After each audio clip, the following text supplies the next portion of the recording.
তো দেখো আমি তোমাদের 2 নম্বর প্রশ্নের অ্যান্সারটা দিচ্ছি। 2 নম্বর প্রশ্নটা কি দেয়া আছে? এ একটা বিস্তৃতি দেয়া আছে, বি আর একটা দেয়া আছে। পরের প্রশ্ন বলছে ক নম্বর, এত এর বিস্তৃতির পদ সংখ্যা নির্ণয় করো। খ, এত এর বিস্তৃতির পঞ্চম পদের সহগ ষষ্ঠ পদের সহগের 5 গুণ হলে এন এর মান নির্ণয় করো। গ নম্বর বলছে বি ইকুয়াল টু যদি এটা হয় তাহলে এ বি সি এর মান নির্ণয় করো। খুব ইজি একটা ব্যাপার, এবং এখানে আমরা সবসময় প্যাসকেল ইউজ করব না, কি ইউজ করব? দ্বিপদী। তাহলে আমাদের দেখো ক নম্বর প্রশ্নের অ্যান্সারটা আমরা কি লিখবো? ক ক বলছে 1 - 2y + y square to the power 7।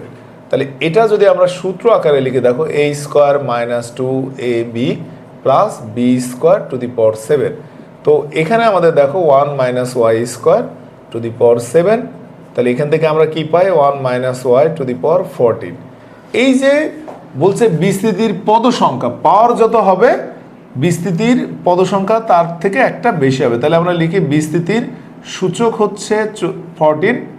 তাহলে অতএব পদ সংখ্যা হচ্ছে একটা বেশি হবে, যতগুলো পাওয়ার হবে তার থেকে একটা বেশি হবে। 14 + 1 অর্থাৎ 15টা। অর্থাৎ এই বিস্তৃতির পদ সংখ্যা হবে 15। এই বিস্তৃতির পদ সংখ্যা কত? 15। শেষ। খ নম্বর দেখো ক কত সহজ।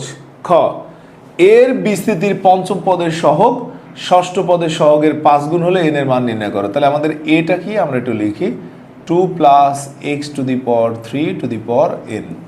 তাহলে এ ধরনের অঙ্কে আমাদের সবসময় খেয়াল করতে হবে আমরা এই বিস্তৃতির সাধারণ পদ বের করব।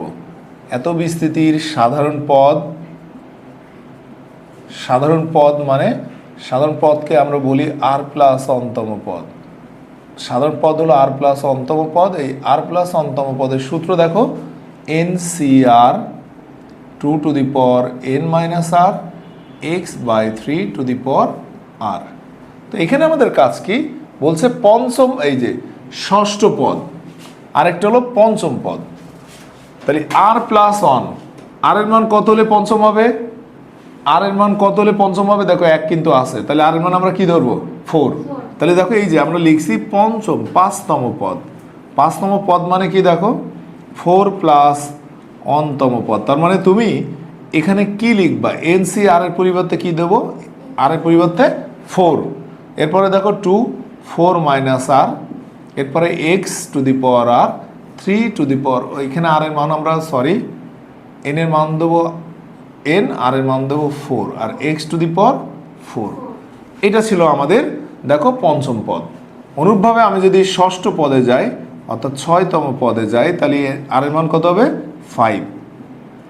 দেখো শুধুমাত্র এখানে চেঞ্জ হবে NC5 2 to the power n - 5 x to the power 5 by, এখানে কিন্তু 3 টু দি পাওয়ার 4ও হবে, এটা হবে 3 টু দি পাওয়ার 5।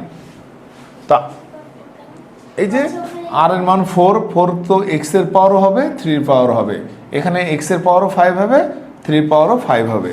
তো প্রশ্নে আমাদের বলছে, আমরা এখন প্রশ্নটা করে দিই। প্রশ্ন বলছে পঞ্চম পদের সহগ মানে x বাদে যা কিছু আছে সবই তার সহগ। তাহলে পঞ্চম পদের সহগ কি? NC4 2 to the power n - 4 divided by 1/3 to the power 4 equal to ষষ্ঠ পদের সহগ। ষষ্ঠ পদ কি আছে? NC5 2 to the power n - 5 1/3 to the power 5। বলছে এটার 5 গুণ, তাহলে আমি 5 গুণ দিয়ে দিলাম। কোনো সমস্যা? তাহলে একটু বুঝছি না বুঝি নাই?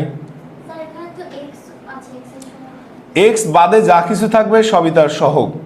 এখন আমাদের এখানে কাজ কি দেখো? NC4কে আমরা দেখো এক পাশে নিয়ে নিই, এই পাশে NC4, আর এটাকে আমি এই পাশে নিয়ে আসলাম ভাগ আকারে NC5। তাহলে এখানে 5 থাকে। দেখো 3 টু দি পাওয়ার 4 ওই পাশে যদি যায় 3 টু দি পাওয়ার 4 ভাগ 3 টু দি পাওয়ার 5 গুণ, এটা যদি আমরা নিয়ে আসি দেখো 2 to the power n - 5 divided by 2 to the power n - 4। বুঝি নাই? মানে আমি এখানে NC4 আর NC5 কি এ পাশে গুণ না, এ পাশে দেখো আমি ভাগ আকারে নিয়ে চলে আসছি। আর 2 টু দি পাওয়ার n - 4কে আমরা ওই পাশে নিয়ে গেলাম, 3 টু দি পাওয়ার 4কে ওই পাশে নিয়ে গেলাম। নিয়ে যাওয়ার ফলে আমাদের এইটুখানে আসছে, এটা আমরা করব। তাহলে দেখো এটা যদি আমরা করি আমাদের এখানে কি আসে? এটার কাজ আগে করি। দেখো 5 3 to the power 4 R 3 to the power 5 একটা থাকে যায়, এই যে 3 রাখলাম। এখানে দেখো 2 যদি নিই 2 to the power n - 5 - n + 4। কোনো সমস্যা আছে? এই টু কি হচ্ছে ভাগ না, ভাগ থাকলে পাওয়ার বিয়োগ হয়ে যায়, তাহলে n মাইনাস ফাইভ এটা কি হবে মাইনাস এন, যেহেতু মাইনাস আছে তাহলে প্লাস ফোর। তাহলে দেখো এখানে এন এন কেটে যায়, এরপরে কি থাকে এই পাশটা কি হলো এটা পরে, দেখো এখানে ফাইভ এখানে থ্রি আর এখানে আসছে two to the power minus one. তা two to the power minus one মানে কি স্যার 1/2, কোনো সমস্যা? তাহলে উপরে দেখো ফাইভ নিচে থাকছে সিক্স। এখন আমরা কাজ করব এটা নিয়ে, এই পাশটা দেখো এনসি ফোর, মনে আছে এনসি ফোর মানে কি? এনসি ফোর মানে কি পারি? এনসি ফোর মানে এই যে উপরে হবে এন ফ্যাক্টোরিয়াল, মানে তোমরা এখানে এনসি ফোর মানে তোমরা এটাকে এইভাবে দিয়ে দিও, উপরে এন কটা সংখ্যা যাবে চারটা, n n minus one n minus two n minus three, নিচে ফোর থ্রি টু ওয়ান ভাগ এনসি ফাইভ মানে কি n n minus one n minus two n minus three n minus four, নিচে কি হবে ফাইভ ফ্যাক্টোরিয়াল মানে কি five four three two one. তো এইখানে আমাদের দেখো এই পাশে কিন্তু ডান পাশে আমাদের আসছে 5/6, আর এই পাশে দেখো সব কাটে, এন এন কাটে, এন মাইনাস ওয়ান কাটে, এন মাইনাস টু কাটে, এন মাইনাস থ্রি কাটে, ফোর কাটে, থ্রি কাটে, টু কাটে, অর্থাৎ ওপরে আমাদের থেকে যাচ্ছে ফাইভ আর নিচে থেকে যাচ্ছে কত স্যার এন মাইনাস ফোর। তাহলে আমাদের বাম পক্ষে এইটা ডান পক্ষে এইটা, এটা আমরা একটু লিখবো, দেখো বাম পক্ষে এটা ডান পক্ষে এটা যদি থাকে তাহলে আমাদের পরের লাইনটা কি আসবে 5/n মাইনাস ফোর, আর এখানে আসছে 5/6, উভয় পক্ষ থেকে 5 বাদ দিয়ে দাও, n minus four equal to six, তার মানে n equal to six plus four, তার মানে সিক্স প্লাস ফোর মানে কত 10। এটা ছিল আমাদের সেই খুবই ইম্পর্টেন্ট একটা ম্যাথ, দেখো যে ষষ্ঠ পদের সহগের 5 গুণ হলে n এর মান নির্ণয় করো, তাহলে এখানে n এর মান কত আসছে 10। গতে যাব আমরা, আমি তুলে নিই তারপর তোমরা এই করে দিই তারপর তোমরা তোলো। দেখো গ নম্বর বলছে বি এর বিস্তৃতি, বিটা কি বিশাল বড় একটা কমপ্লেক্স ইকুয়েশন, এই ইকুয়েশনটা আমরা করব, আগে ভাঙাই নিব যে এটা কিভাবে ভাঙাতে হয়। দেখো বি মানে কি, গ নম্বর অ্যান্সার, গ দেখো কি বলছে, গ বলছে বি ইকুয়াল টু কত 1 minus X 1 plus X to the power 5। তো আমরা এটাকে লিখি 1 মাইনাস এক্স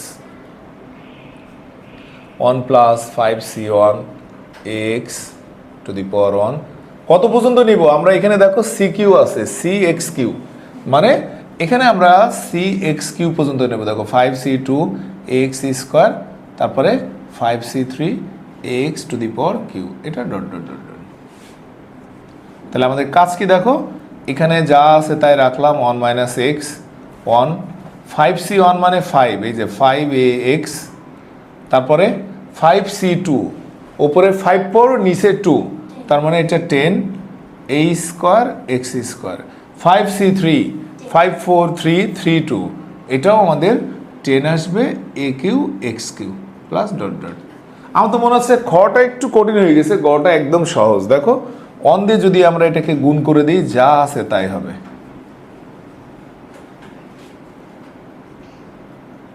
কিউব পর্যন্ত আমাদেরকে নিতে হবে। তারপর দেখো মাইনাস এক্স দিয়ে যদি এটাকে গুণ করি, minus x minus 5ax square minus 10a square x cube plus dot dot. তাহলে এখান থেকে আমরা 1 রাখলাম, দেখো এক্স কমন নিয়ে নিই 5a মাইনাস 1x, 10 যদি কমন নিয়ে নিই 10a স্কোয়ার মাইনাস 5a, তাহলে এক্স স্কোয়ার, কিউবটা যদি নিয়ে নিই 10a cube minus 10a square, তারপর হলো কিউব। এটা আমরা বিস্তার করে এটা পেলাম। দেখো একটু ওয়েট, বলছে বি ইকুয়াল টু এটা, বি ইকুয়াল টু এটা, আবার বি ইকুয়াল টু কোনটা পেয়েছি এটা পেয়েছি। তাহলে আমাদের কাজ কি, প্রশ্ন মতে দেখো বি ইকুয়াল টু কি পাচ্ছি 1 plus b x square plus c x q. তো দেখো তো এখানে এটা হলো বি এর মান, এই বি এর মানে এক্স এখানে আছে, এখানে কি এক্স আছে নেই, মানে এক্স এর সহগ হলো এটা, এখানে কিন্তু এক্স নাই। আবার এখানে এক্স স্কোয়ারের সহগ হলো এটা, এখানে এক্স স্কোয়ারের সহগ হলো বি, এখানে এক্স কিউ এর সহগ হলো এটা, এখানে এক্স কিউ এর সহগ হলো এটা। তাহলে আমরা এখান থেকে কি পাচ্ছি দেখো, সহগ সমীকৃত করে পাই,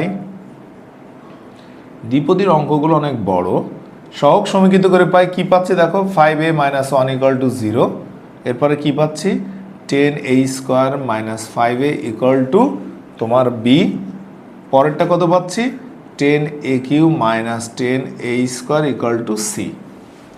এর মানটা দরকার, দেখো আমাদের অলরেডি এখান থেকে আমরা এর মানটা পেয়ে যাই, এ হলো 1/5, তাহলে বি এর মানটা আমরা পেয়ে যাব, দেখো 10 1/5 হোল স্কোয়ার মাইনাস 5 ইন্টু 1/5। এটাকে যদি আমরা ক্যালকুলেশন করি 10/25 মাইনাস 1 যা আসবে তাই। এখান থেকে সি এর মানটা আমরা বের করব 10aq, aq মানে 1/5 তার whole q minus 10 1/5 whole square. এটাকেও আমরা ক্যালকুলেশন করে এ বি সি এর মানটা বের করতে পারবো। তো ডিয়ার স্টুডেন্টস, এটা ছিল তোমাদের 10ম অধ্যায়ের হায়ার ম্যাথের সৃজনশীল কোশ্চেনের সলিউশন ক্লাস। তো দেখা হবে নেক্সট ক্লাসে। সবাই ভালো থাকবেন, সুস্থ থাকবেন ইনশাল্লাহ। আল্লাহ হাফেজ।